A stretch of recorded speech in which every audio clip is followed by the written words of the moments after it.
I made this mistake a couple of years ago. So I remember I had an appraisal with my boss, and then my boss said, oh, this is your rating. And I got an average rating. I was shocked. Like I'd never gotten an average rating before up until that time. And she was like, oh, that's what they gave you because they said you are not visible.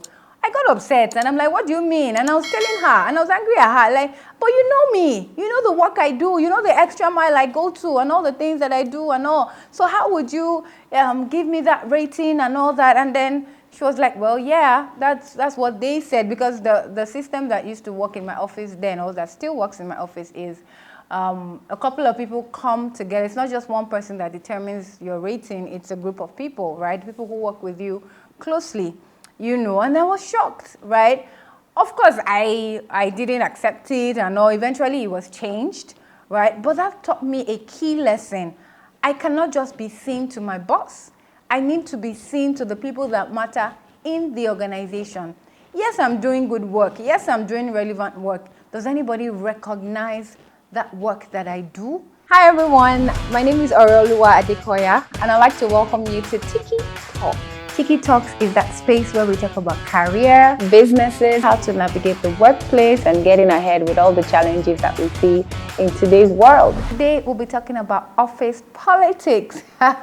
This is a very, very, very interesting topic for me, and I'm sure someone might be wondering, why should I be involved in office politics? Because the first thing that comes to your mind is sucking up to your boss and, you know, trying to look good and all that. But it's a whole lot more than that. And you might ask, what is office politics? You know, our parents, okay, I'm sure I have some Gen Z audience, right? When I say our parents, I mean the Gen X. And they used to say, stay away from office politics, oh, it's not good, oh, you know, you go there, do your work and come out, oh. And then I heard a story. I was listening to a message today, and someone was talking about his dad and how his dad was in civil service and, you know, didn't want to take bribe or do any of those other things, and then they let him go, you know. And I'm sure we've heard of several stories like that where our parents were let go and all that. But you know, there's a balance. There's a way you can bring in that balance to say, I don't do this, but you are so liked, you are so appreciated that your value is seen at work, right? You're not just seen as somebody that is just there to come and read Bible and say, oh, I don't do this, oh, I don't do that, oh, you know. It's a lot more than that, right? And I've seen people that take it to that extreme. There's somebody in my office that he comes into work with a Bible, and then he sits down and he will say, bless you, bless you. And I just shake my head. Guess what? This guy gets passed up for promotions, right? He gets passed up, but because he's always seen as being subservient and, you know, carrying Bible and saying scriptures and everything. What value are you bringing to the table, Ogade? What value are you bringing? Do we know about you except the Bible and the scriptures that you're quoting? And which takes me to the first point about office politics. Are you seen, right? Oh, I'm good. I'm doing my work. I'm doing my work well. I made this mistake a couple of years ago. So I remember I had an appraisal with my boss, and then my boss said, oh, this is your rating. And I got an average rating. I was shocked. Like I'd never gotten an average rating before up until that time. And she was like, oh, that's what they gave you because they said you are not visible. I got upset and I'm like, what do you mean? And I was telling her and I was angry at her, like, but you know me, you know the work I do, you know the extra mile I go to and all the things that I do and all. So how would you give me that rating and all that? And then she was like, well, yeah, that's what they said, because the system that used to work in my office then, or that still works in my office, is a couple of people come together. It's not just one person that determines your rating. It's a group of people, right? People who work with you closely, you know. And I was shocked, right? Of course, I didn't accept it and all. Eventually, it was changed, right? But that taught me a key lesson. I cannot just be seen to my boss. I need to be seen to the people that matter in the organization. Yes, I'm doing good work. Yes, I'm doing relevant work. Does anybody recognize that work that I do? Am I being seen, right? I once read something that said, work does not speak. I do work. They should know that I do my work. They should know that I deliver, I'm a go-getter and blah, blah, blah. They should know. But it's human beings that speak. Human beings work. cannot talk. Walk does not have mouth. You have to speak. You have to ensure that you are being seen and you are being recognized for the value that you are bringing.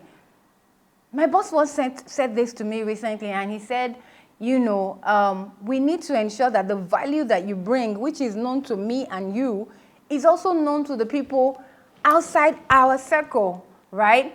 And I'm fortunate that I have a boss that thinks like that. You may not have a boss that thinks like that. So what are the things that you can do? Okay, have you come up with a new report? Have you done a new innovation and all that? Can you send a mail and copy your CEO, your CFO, your COO? Okay, I came up with this, blah, blah, blah. I was able to do this. I achieved this. Can you do that? Can you do a presentation? Can you talk about the things that your team, your department has achieved or you have done? Are you visible? Are you being seen? Are people seeing the things that you are doing, the value that you are bringing?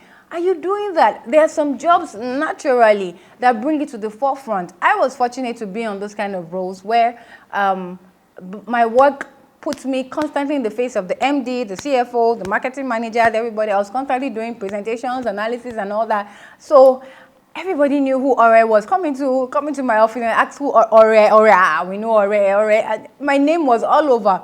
And then fast forward a few years later, I was moved to another role where I was not as visible. Now, of course, I had learned so much, and now I had to fight for my relevance. I had to fight for my visibility. It got so bad that, not so bad, but I was now working in a country that I was not working for, right? So my stakeholders are not physically with me. And it gets more difficult. It gets more interesting, I will call it, to say, how can you now ensure that those people still see and recognize and view your value? And that's your job to do, because I can't give a blanket recommendation for every single type of job. But you need to sit down and say, okay, how can the MD and all the C-suite is CEO, CFO, COO, and all those kind of people, how can the C-suite know my name? They should know you. They shouldn't just say hello. They should know, all right, how are you? How are you doing? They should know something about you and something that you're working on. It means that, yes, your value is being seen and you're being recognized, and it's nobody else's responsibility but yours. You need to do that. Being visible puts you on the attack. Now you need to ensure that you defend. And what is your defense? There are some times when you have conversations with people and then you don't document it. And before you know it, it becomes he said, she said, we said, and then the whole thing is misconstrued. Document. Very, very important. You go for a meeting, you have some action points that you agree on. Send an email after. Dear all, thank you for attending the meeting. Below we agreed on was A, B, C, D, E. Bam. You have a verbal discussion with someone. The person promises to do this and do that. I'll do this. Oh, as discussed over the phone, this is what we did. Always document. Always. Because a telephone conversation, a conversation at dinner, at lunch, and all that can always be forgotten. What you have in your hands is the paper trail. You must always leave that paper trail of discussions that you had. Don't let anybody come and say, oh, we didn't agree this, we didn't talk about this, we didn't, do that, blah, blah, blah. You need to ensure that you always document. Again, you also need to document your successes. There are some times, actually, that when you are asked to say something about what you have achieved, sometimes you genuinely forget. Imagine it's November, and then you're trying to remember what you did in January, February, March, and you're struggling to remember. Sometimes you need to write these things down. Remember I told you about the performance appraisal I had with my boss, and I got a not so good rating. In the new year, I started documenting. Oh, I was documenting. Every single thing I did, I wrote. I made sure that I had a full document of things that I had achieved. I went into that performance appraisal. I was ready to fight. I said, where them day? Where are they? I'm ready. If you try anything with me, And after that session, I just remember the scripture that says, the Lord will fight for you and you will hold your peace. I was ready. I had brought out everything, ready to fire some people. And my boss smiled. And she said, oh, this year you are getting the highest rating, like 100 over 100. Let me put it like that. And I was like, I just started crying. Because like all the emotions, all the, all the fight, all the everything that had come out, I said I was ready, say. I was ready to fight. But everything, and then I was talking, I did it, I did that, I did that. My boss was just laughing at me. I'm sure she was saying, you don't need all this. You don't need all this. We have already scored you, whatever. But guess what? I moved from a medium rating to the highest rating that I could ever get. Why? Because I looked back and I learned from my mistakes. I learned to make myself visible. I learned to ensure that I documented. So I may not have a boss that would recognize that, okay, this is what I have done and all that. So that documentation at that point in time would also help me to get ahead, right? Next thing I want to say is, what are you doing with your network? What are you doing in your circle, right? How are you getting closer to the people that matter? Remember I said you want to get to a point where they know your name, both at work and outside work. So they invite you to an office cocktail, and you're like, oh no, I cannot go. I'm going to go and sleep. I want to Netflix. Who sleep app? Who is the sleep apping? There was a time when they invited me to the sales manager's. It was his birthday, right? And it was a long drive for me. Like, I was tired. I was honestly tired. And then I didn't want to have to drive all the way to the island. I was coming from the mainland to the island and all that. But hey, what did I do? I said, let my face show. Let my shoe shine. And I went there. I said, oh, hello to everybody. And then I hugged everybody. Hello, how are you? I took a few drinks. I took a few pictures. And I saw the time. I carried my bag and I went up. Guess what? I had marked the register.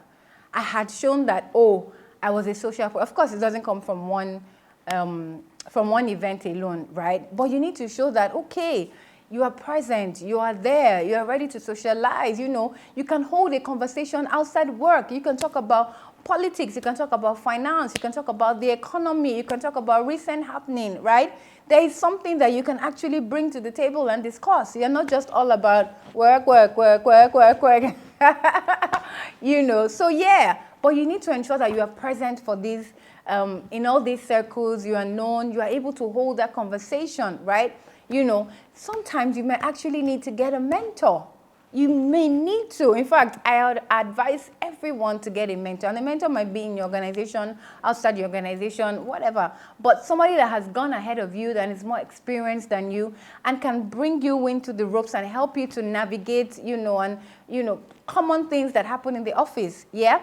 Sometimes you also need to get a sponsor. A sponsor is somebody that can speak for you, especially where it matters, where decisions are being taken and all that, right? So those kind of relationships are very important. And these relationships are not necessarily your boss. In fact, I advise them to be separate from your boss. Identify somebody. Who is this person that I know that I like their career trajectory, I like where they're going and all, and then I would like to have a similar career path to them.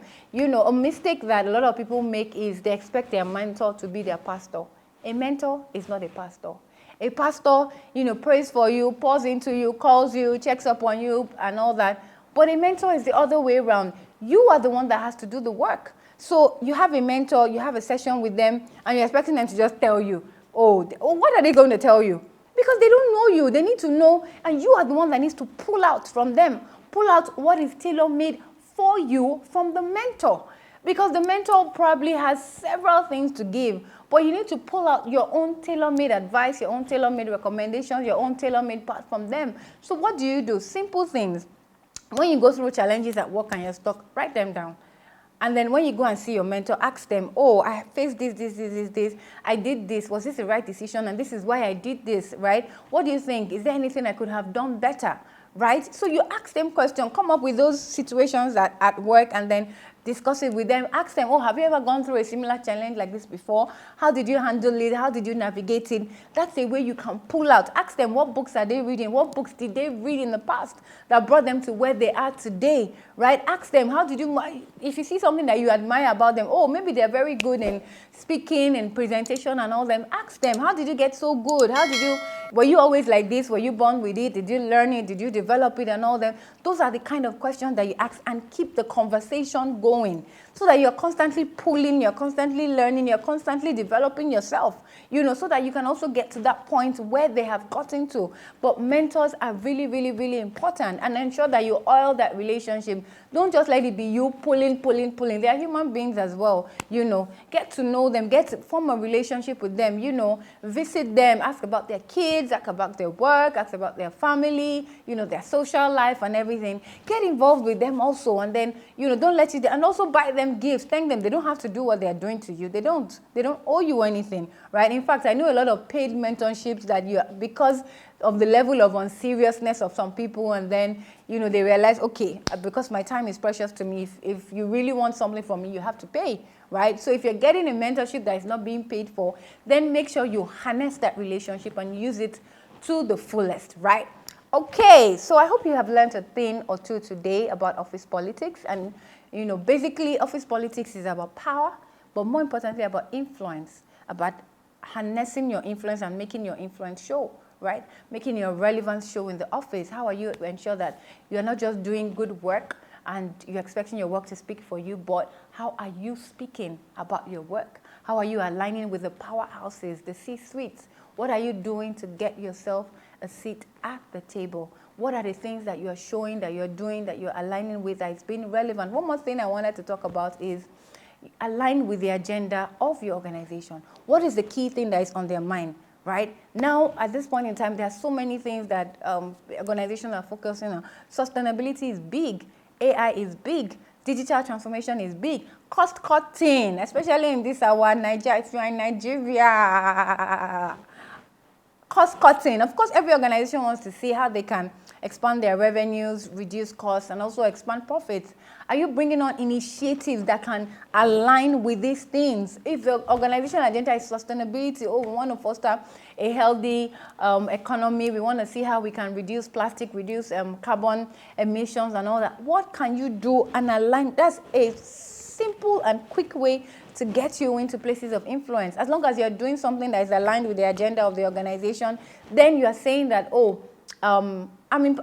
I'm doing is important, right? And what is important to the organization is also what is important to me, and I'm aligning with it. And very quickly, you'll see that you begin to rise onto those levels, okay? I hope you have learned something new today. Until we see you again next time on Tiki Talks, is Orolua signing out.